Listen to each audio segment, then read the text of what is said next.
Well, thanks, Mimi, and thanks, Danny, for organizing this. I think it's really important that you're able to get people out on a sunny Sunday afternoon in June. I was thinking, well, what should I wear to something like this? It's going to be outside, it's going to be warm. I decided to wear exactly what I wear to every single Oilers game that I go to, my Oilers shirt.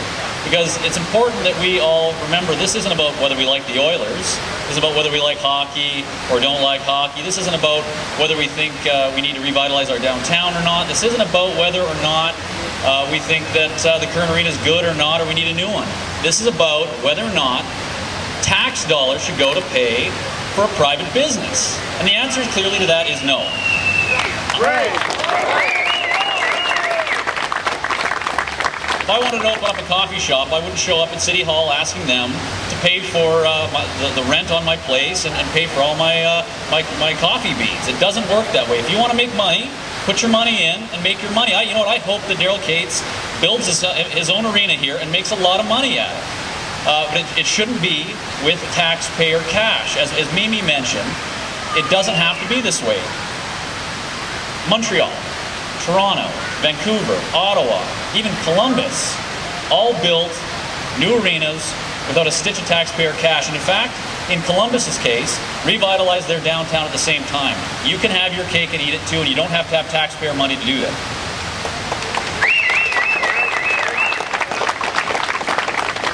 On this point as well, the community revitalization levy, that is what they're trying to use to slide taxpayer cash into this equation. Community revitalization levy. They're going to try to convince everyone here and everyone in the city of Edmonton that it's free money falling from the sky, that it's not actually taxpayer money. Well, let me give you this one example, because when you're talking to people, they might get a little confused by this. Let me give you one little example that you can use when you're talking to people. Let's just say 10,000 new people move in downtown next to a brand new arena. 10,000 people move in there. The way a community revitalization levy works is basically all of the tax money that they would pay would go to pay off the loan on the arena. Well, let me ask you this question. Who pays for their police?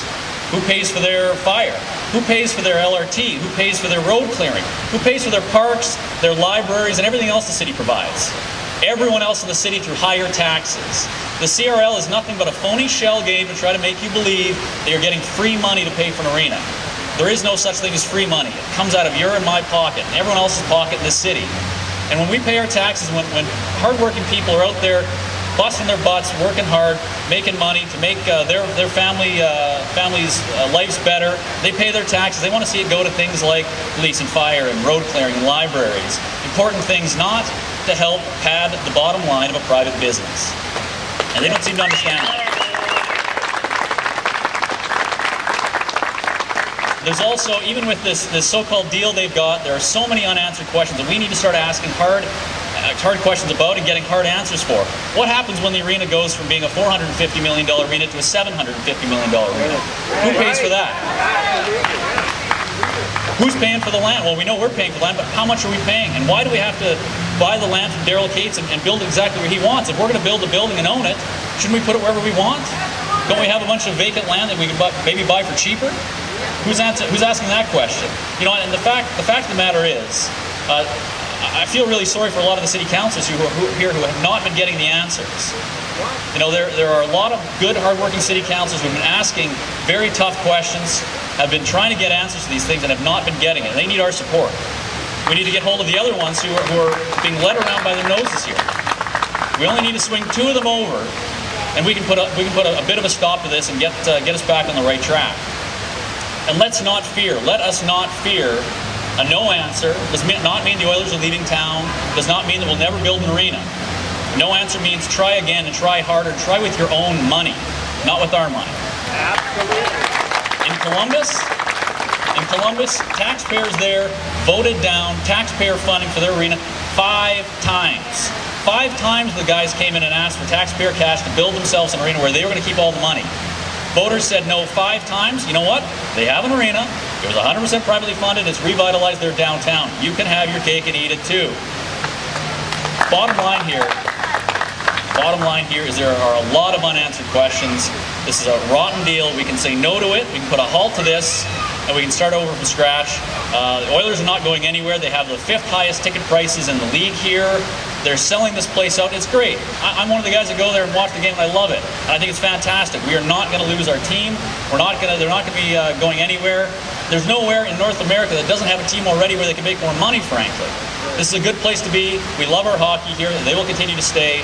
We need to say no to a bad deal and say it now. Because if we wait until the ink is dry on the dotted line, it's going to be too late. We need to say no. We need to get hold of the other city councillors who haven't quite dug in their heels, the ones that are on the fence, ones like Kim Kershell, ones like Amarjeet Sohi, ones like Brian Anderson. Those are the ones that we need to get hold of who are maybe on the fence and see if we can push them over and make them say, you know what, I like the Oilers, I like an arena, but this is not a good deal for taxpayers. So call those city councillors, call 311, call the mayor. You know, we also got to call our provincial representatives too. Because while we know we have some who are clearly in the camp of no to taxpayer funding, others have been a little bit wishy-washy on it. And we know they're coming and asking for $100 million. $100 million that we don't have. They're right now running a $3.5 billion deficit. So where is this money coming from? So we got to say no to that. We need to get hold of our premier, our MLA. We also need to get hold of leadership candidates that are running for the leadership of both the Liberals and the PCs as well. Find out where they stand on this issue, because I guarantee you, if we don't, the other side will. They'll be in there asking for the money. So we all need to get hold of those guys as well and tell them we do not want to see them give our taxpayer cash for someone's private business. Danny, thanks for having me, and Mimi, thank you very much, and let's keep up the good fight.